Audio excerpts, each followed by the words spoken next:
wabarakatuh. Ini merupakan pertemuan pertama mata kuliah perpajakan. Di pertemuan pertama ini kita akan membahas pengantar perpajakan. Jadi di sini nanti kita akan membahas latar belakang dari pajak, kemudian apa sih manfaatnya kita bayar pajak, dan definisi dari pajak sendiri itu apa. Oke, kita mulai yang pertama. Latar belakang pajak di Indonesia. Latar belakangnya kenapa awalnya ada pajak di Indonesia itu ini menurut data pada tahun 2005 sampai 2009 bahwasannya rasio pajak pada tahun itu cenderung rendah jika dibandingkan produk domestik brutonya. Padahal penerimaan APBN masih didominasi oleh sektor perpajakan. Nah, apa sih yang harus dilakukan oleh pemerintah? Upaya apa sih yang harus ditempuh untuk dari sisi pemerintah untuk memaksimalkan pendapatan negara dari sektor pajak? Nah, ini ada dua upaya yang ditempuh oleh pemerintah, yakni yang pertama ekstensifikasi pajak dan yang kedua adalah intensifikasi pajak. Ekstensifikasi pajak ini cenderung mengajak warga negara ini sebagai wajib pajak, warga negara Indonesia sebagai wajib pajak untuk memiliki nomor pokok wajib pajak bagi mereka yang belum memiliki NPWP ya. Bagi mereka yang belum memiliki NPWP dan telah memenuhi syarat subjektif maupun objektif, maka pemerintah melalui Ditjen Pajak menghimbau untuk warga negara tersebut segera membuat atau mendaftarkan diri atau mengukuhkan diri sebagai wajib pajak dengan mengurus atau membuat nomor pokok wajib pajak. Nah, yang kedua, intensifikasi pajak. Intensifikasi pajak ini lebih memaksimalkan pendapatan negara dari sektor pajak lebih di sisi intern Ditjen Pajak. Jadi Ditjen Pajak memaksimalkan pendapatan pajak dari wajib pajak yang sudah terdaftar. Nah, jangan sampai ada wajib pajak yang sudah terdaftar ini mereka tidak membayar pajak. Nah, jadi ada dua upaya keluar dan upaya internal. Jadi upaya keluar itu bagi warga negara yang belum terdaftar sebagai wajib pajak melalui pendaftaran diri membuat NPWP tadi, dan yang upaya ke dalam intensifikasi pajak lebih memaksimalkan pendapatan pajak dari wajib pajak yang sudah terdaftar.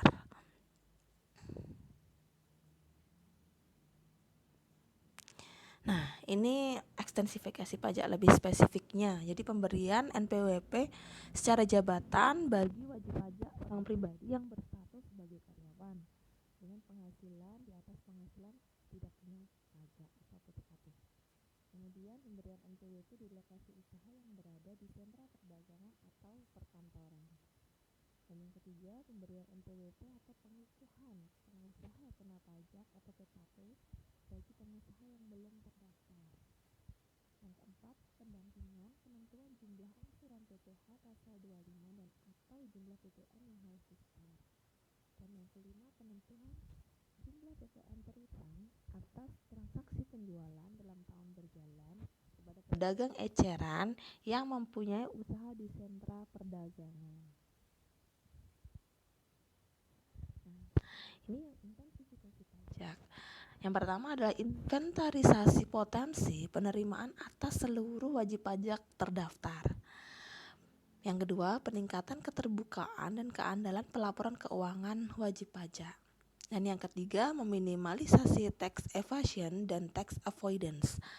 Tax evasion ini adalah penggelapan pajak dan tax avoidance ini adalah penolakan atau penghindaran pajak. Jadi kedua hal itu diminimalisasi. Jangan sampai wajib pajak ini dia sampai melakukan tindakan tax evasion maupun tax avoidance. Berikutnya, yang keempat adalah peningkatan tingkat partisipasi pelaporan surat pemberitahuan tahunan. Jadi diharapkan wajib pajak ini aktif dalam melakukan pelaporan pajaknya melalui SPT, ini surat pemberitahuan tahunan. Dan yang kelima, perbaikan administrasi pemotongan dan pemungutan pajak melalui pihak ketiga.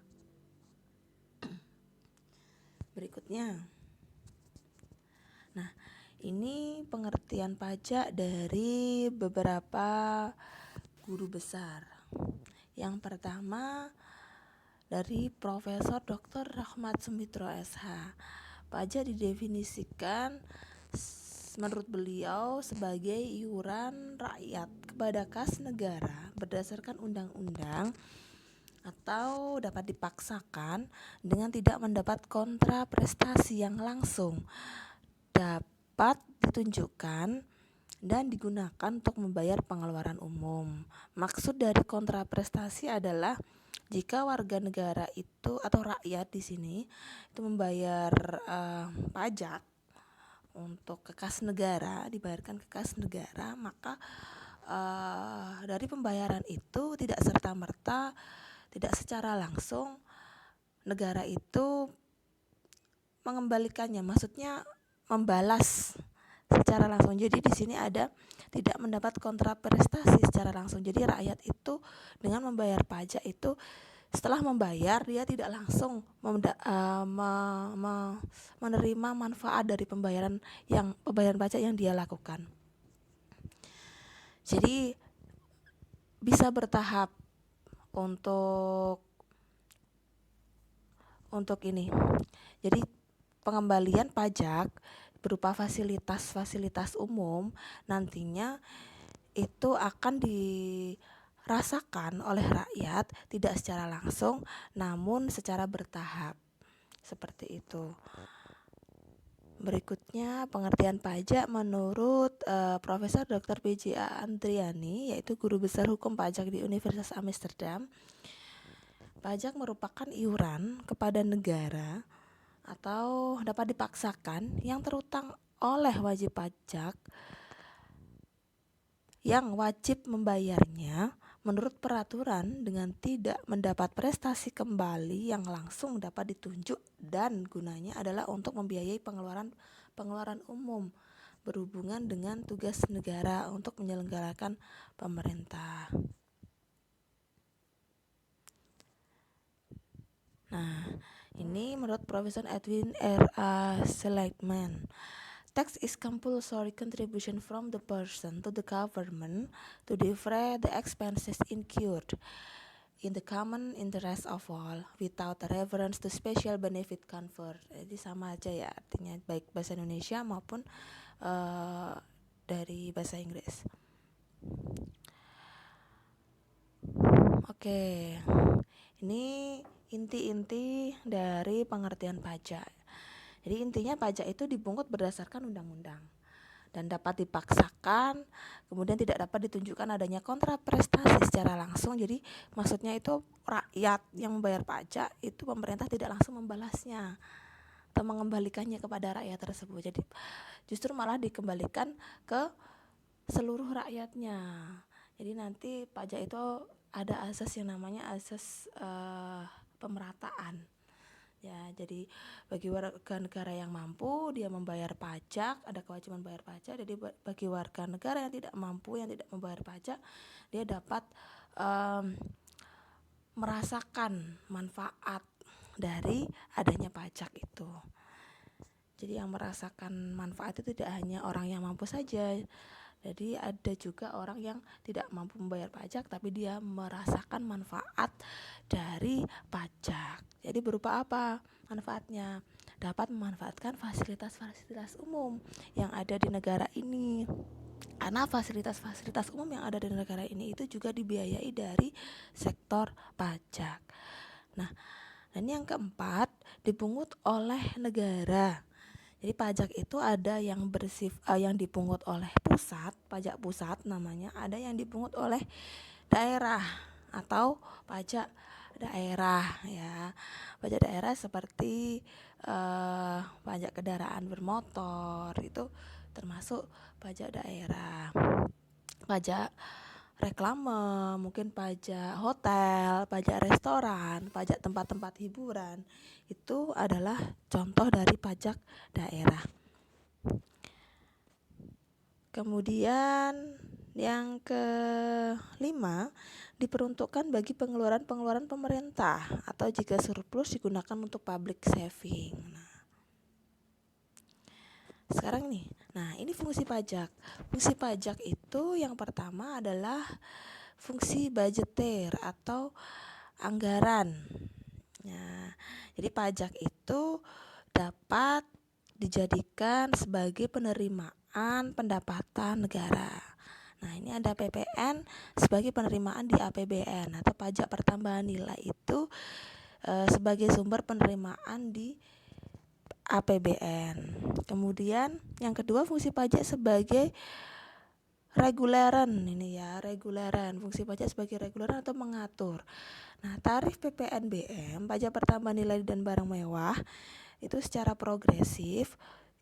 Apa maksudnya? Tujuannya untuk mengatur atau mengendalikan konsumsi dari barang mewah sendiri. Nah, ini contoh fungsi pajak sebagai pengatur atau mengendalikan reguleran ini dicontohkan di sini adalah PPNBM. Tarif PPNBM yang progresif. Kemudian fungsi pajak yang ketiga adalah redistribusi. Di sini dicontohkan pajak penghasilan. Pajak penghasilan masyarakat mampu dipergunakan untuk penyediaan raskin. Nah, ini tadi kenapa orang bayar pajak itu ada sifat pemerataan. Nah, di sini dari pembayaran PPh pajak penghasilan, jadi masyarakat yang berpenghasilan lebih di atas PTKP, maka kelebihannya itu kan dibayarkan pajak penghasilan. Ataupun importir ya, importir itu juga membayar pajak penghasilan PPh pasal 22. Kalau bekerja di satu pemberi kerja, dia mendapatkan penghasilan, kemudian penghasilannya di atas PTKP, maka kelebihannya itu dipotong PPh pasal 21. Nah, jadi banyak macam ya untuk PPh, ada PPh 21, PPh 22, PPh 23, 24, 25. Jadi tergantung tipe penghasilannya. Nah, kalau di sini PPh itu nanti digunakan untuk penyedia raskin. Jadi ada pemerataan antara yang memiliki penghasilan dan dia bayar pajak, dan satunya tidak memiliki penghasilan, tidak membayar pajak, namun menerima manfaat dari pembayaran pajak. Kemudian fungsi pajak demokrasi. Pajak membiayai pelayanan pemerintah bagi setiap warga negara. Nah, ini perbedaan antara pajak, retribusi, dan sumbangan. Kalau pajak, manfaatnya tidak langsung bagi pembayar. Jadi yang bayar pajak itu tidak langsung merasakan manfaat dari dia bayar pajak. Kemudian penerima manfaat juga tidak diketahui siapa yang menerima. Walaupun secara umum secara garis besar rakyat itu merasakan manfaat dari pajak. Kemudian yang ketiga, tapi secara umum merasakan manfaat dari pembayaran pajak, tapi kan kita tidak tahu siapa personnya, ini si A kah, si B kah, si C. Jadi secara umum, secara global itu yang merasakan. Dan yang ketiga, diperuntukkan bagi kepentingan umum. Nah, ini tadi sudah saya singgung, diperuntukkan bagi kepentingan umum dan dipaksakan untuk pembayarannya, yaitu pajak itu ya. Kemudian yang berikutnya, untuk retribusi itu manfaatnya langsung bagi pembayar. Nah, kalau contohnya kalau kita ke pasar itu kan bayar retribusi pasar itu. Nah, retribusi itu kan langsung dengan kita bayar, baik kita bisa memanfaatkan pasar itu gitu loh. Baik kita di situ berjualan ataupun kita hanya sebagai konsumen. Jadi kita merasakan manfaatnya secara langsung. Kemudian untuk retribusi di penerimanya diketahui siapa, ya. Kemudian diperuntukkan bagi kepentingan umum dan dipaksakan oleh hukum. Dan yang ketiga, sumbangan. Sumbangan manfaatnya langsung bagi penerima. Penerimanya juga diketahui dan diperuntukkan bagi kepentingan penerima dan bersifat sukarela. Nah, ini pengertian hukum pajak atau hukum fiskal. Hukum pajak itu adalah keseluruhan dari peraturan-peraturan yang meliputi wewenang pemerintah untuk mengambil kekayaan seseorang dan menyerahkan kembali ke masyarakat melalui kas negara. Ini pengertian hukum fiskal atau hukum pajak. Nah, di mana sih kedudukan hukum pajak? Ada dua, yaitu hukum pidana dan hukum perdata. Nah, di hukum pidana sendiri mengenai sanksi atas kealpaan dan kesengajaan terhadap warga negara yang melanggar peraturan. Jadi kalau ada kealpaan, adanya warga negara atau wajib pajak, dalam hal ini adalah warga negara sebagai wajib pajak, dia tidak membayar pajak, maka ada sanksi. Karena dianggap melanggar peraturan yang ada. Kemudian hukum perdata. Di hukum perdata mencari dasar kemungkinan pemungutan atas kejadian, keadaan, dan perbuatan hukum yang bergerak dalam lingkungan perdata. Jadi ini hukum pajak ini ada hukum pidana dan hukum perdata. Nah, ini ilustrasinya, ketentuan pidananya. Jika karena kealpaan atau tidak menyampaikan SPT atau menyampaikan SPT tetapi isinya tidak benar atau tidak lengkap atau melampirkan keterangan yang isinya tidak benar sehingga dapat menimbulkan kerugian pada kas negara atau pendapatan negara. SPT itu surat pemberitahuan tahunan. Jadi tidak lapor, ya, tidak menyampaikan SPT itu dianggap tidak lapor, atau lapor dengan menyampaikan SPT, lapor tapi isinya tidak benar. Nah, dengan isinya yang tidak benar tadi, dia lapor tapi isinya tidak benar dan dianggap merugikan kas negara. Nah, ini ada pidana kurungan paling lama 1 tahun dan atau denda paling tinggi 2 kali jumlah pajak yang terutang atau kurang dibayar. Nah, jadi ada pidana berupa kurungan paling lama 1 tahun atau denda sebanyak 2 kali jumlah pajak terutang. Nah, ini ada lagi terkait kesalahan yang disengaja. Nah, contohnya apa? Tidak mendaftarkan diri atau menyalahgunakan NPWP atau tidak menyampaikan SPT atau menyampaikan SPT dengan keterangan yang isinya tidak benar atau tidak lengkap atau menolak untuk dilakukan pemeriksaan, menolak memperlihatkan pembukuan, pencatatan atau dokumen lain yang palsu atau dipalsukan seolah-olah benar atau tidak menyelenggarakan pembukuan atau pencatatan, tidak memperlihatkan atau tidak meminjamkan buku catatan atau dokumen lainnya atau tidak menyertakan pajak yang telah dipotong atau dipungut sehingga dapat menimbulkan kerugian pada pendapatan negara. Nah, ini dipidana paling lama 6 tahun dan atau denda paling tinggi 4 kali jumlah pajak terutang yang tidak atau kurang dibayar. Nah, ini ada beberapa perlawanan terhadap pajak. Jadi perlawanan terhadap pajak itu ada perlawanan aktif dan perlawanan pasif, ya. Nah, kalau perlawanan pasif sendiri ada struktur ekonomi, ada sistem pemungutan, ada moral dan intelektual penduduk. Jadi perlawanan pasif itu mungkin dari sisi ekonomi dia tidak dianggap bahwa dirinya tidak mampu. Kemudian sistem pemungutan, mungkin ada wajib pajak itu yang ribet dengan sistem pemungutan yang ada, sistem pemungutan pajak yang ada di Indonesia. Jadi dia enggan untuk bayar pajak. Ini perlawanan pasif. Atau secara moral atau secara pendidikan, latar belakang pendidikan atau intelijensinya itu dia menjadi menolak untuk membayar pajak. Nah, kalau yang aktif, nah ini sebenarnya dia paham pajak. Ya, sebenarnya dia paham pajak tapi dia menghindari dengan cara tax avoidance. Nanti menghindari untuk bayar pajak. Atau tax evasion. Sudah tahu harusnya bayar pajak segini tapi dia menggelapkan pajak. Ya. Kemudian melalaikan. Jadi harusnya bayar tapi dia melupakan atau melalaikan untuk membayar pajak. Nah, ini perlawanan-perlawanan terhadap pajak. Berikutnya, asas pemungutan pajak menurut Adam Smith. Nah, di sini ada equality, certainty, convenience, and certainty. Nah, ada equality. Equality sendiri pajak bersifat adil berdasarkan parameter kemampuan bayar ya, baik horizontal dan vertikal, serta perolehan manfaatnya.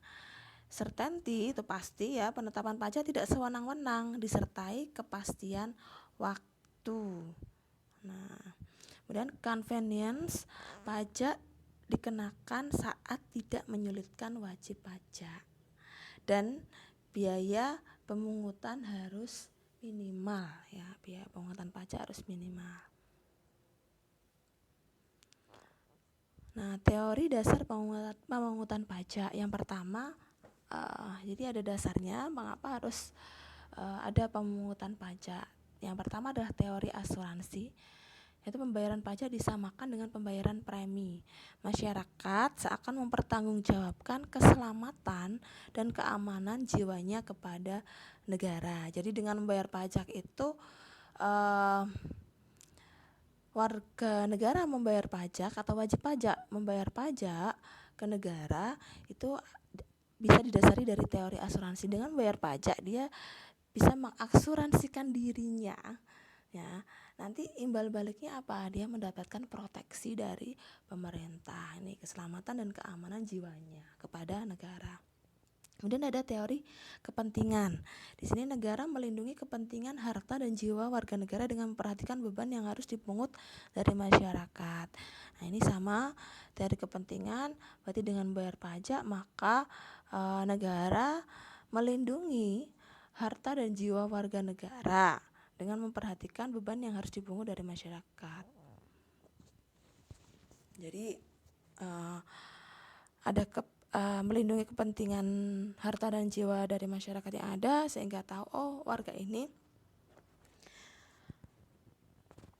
kemampuannya segini gitu kan. Jadi ada beban, memperhatikan beban yang harus dipungut dari masyarakat. Jadi sekiranya pajaknya segini. Jadi tergantung kemampuan dari masyarakat. Kemudian teori daya pikul. Nah, tiap orang dikenakan pajak dengan bobot sesuai gaya pikulnya dengan ukuran besarnya penghasilan. Nah, ini teori gaya pikul. Jadi pajak itu dipungut berdasarkan kemampuan atau bobot dari wajib pajak itu sendiri. Nah, ukuran besarnya penghasilannya berapa, pengeluarannya berapa, itu menentukan berapa sih pajak yang harus dipungut ke wajib pajak tersebut.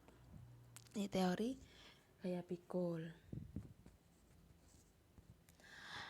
Berikutnya teori bakti. Nah, teori bakti ini disebut juga teori kewajiban pajak mutlak. Pajak sebagai bukti tanda bakti masyarakat ke negara. Jadi dengan warga negara taat pajak, maka dia menunjukkan baktinya dia kepada negara. Kemudian teori daya beli. Pajak dipergunakan untuk memelihara masyarakat. Di samping itu pajak ditekankan untuk melaksanakan fungsi mengatur. Nah, ini dari daya beli ini tadi manfaat pajak untuk masyarakatnya juga. Jadi dikembalikan lagi ke masyarakat dalam bentuk pembangunan infrastruktur yang ada itu.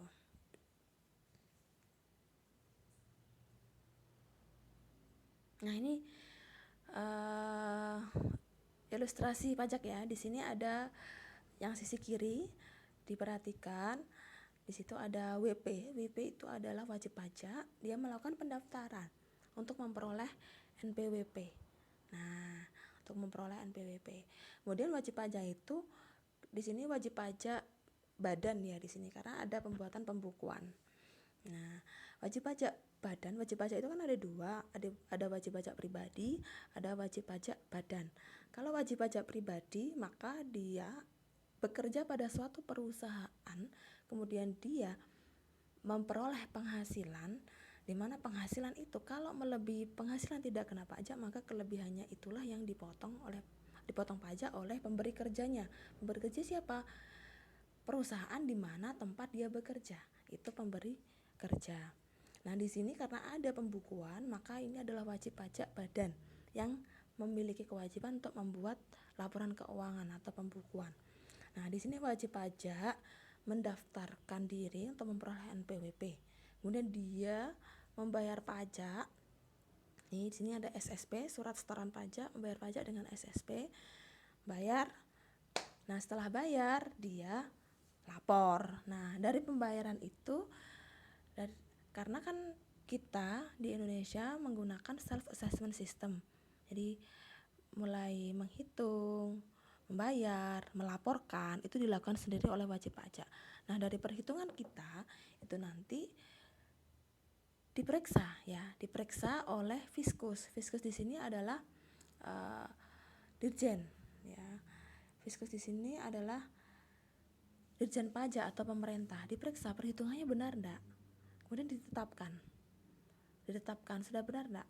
Kalau sudah ditetapkan, oh ini perhitungannya benar, maka muncullah namanya surat ketetapan pajak, SKP. Nah, nanti kalau kurang berarti muncul SKP KB atau surat ketetapan pajak kurang bayar. Nah, dari ketetapan ini si wajib pajak bisa mengajukan keberatan. Saya keberatan, ya saya sudah benar menghitungnya, bisa diajukan keberatan. Nah, keberatan dan banding itu nanti juga akan diperiksa ulang, dipertimbangkan ulang sampai ke tahap MA ya, PPP dan MA. Seperti itu secara garis besar untuk ilustrasi hukum pajak, hukum formalnya. Nah, ini ada surat administratif tadi ya, seperti saya singgung ada SPT, SKP dan STP.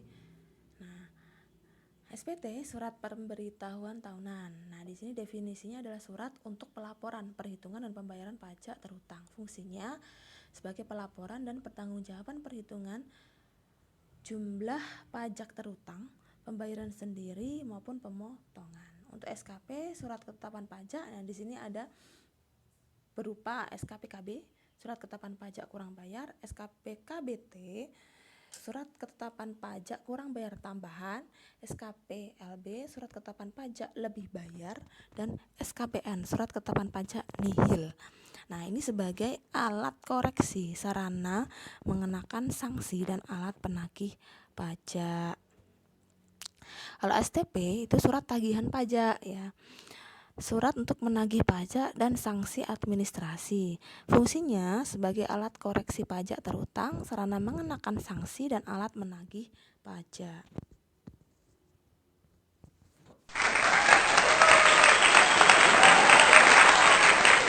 Nah, pajak menurut cara membebankannya ada pajak langsung dan pajak tidak langsung. Kalau pajak langsung, pembebanannya tidak dapat dilimpahkan kepada pihak lain. Contoh pajak penghasilan. Nah, siapa yang menerima penghasilan itulah yang membayar pajaknya. Kemudian pajak tidak langsung, pembebanannya dapat dilimpahkan kepada pihak lain, diantaranya melalui mekanisme pengkreditan pajak. Seperti contohnya adalah pajak pertambahan nilai atau PPN. Besaran pajak terhutang ditetapkan oleh pemerintah.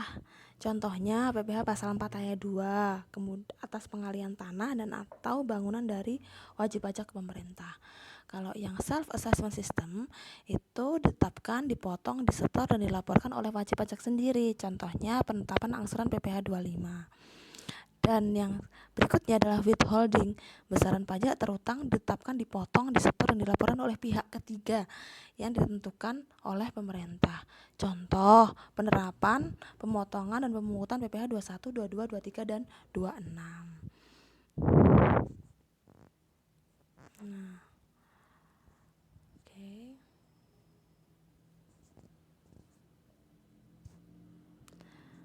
Ini yurisdiksi pemungutan pajak, ada yurisdiksi kebangsaan, yurisdiksi tempat tinggal, dan yurisdiksi sumber.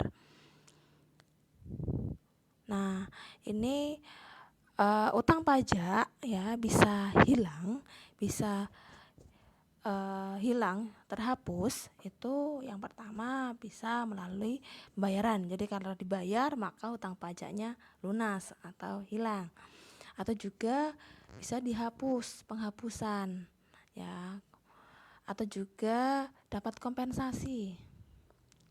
Nah, atau juga dibebaskan untuk tidak bayar pajak, atau juga daluarsa, jadi melampaui batas waktu yang sudah ditentukan dan dinyatakan sudah kadaluarsa. Jadi hapusnya utang pajak itu ada beberapa peristiwa, bisa karena dibayar, bisa karena adanya kompensasi, bisa karena ada penghapusan, bisa juga dibebaskan ataupun telah daluarsa. Oke, terima kasih. Jangan lupa like dan subscribe, atau jika ada pertanyaan boleh berkomentar. Oke, wassalamualaikum warahmatullahi wabarakatuh.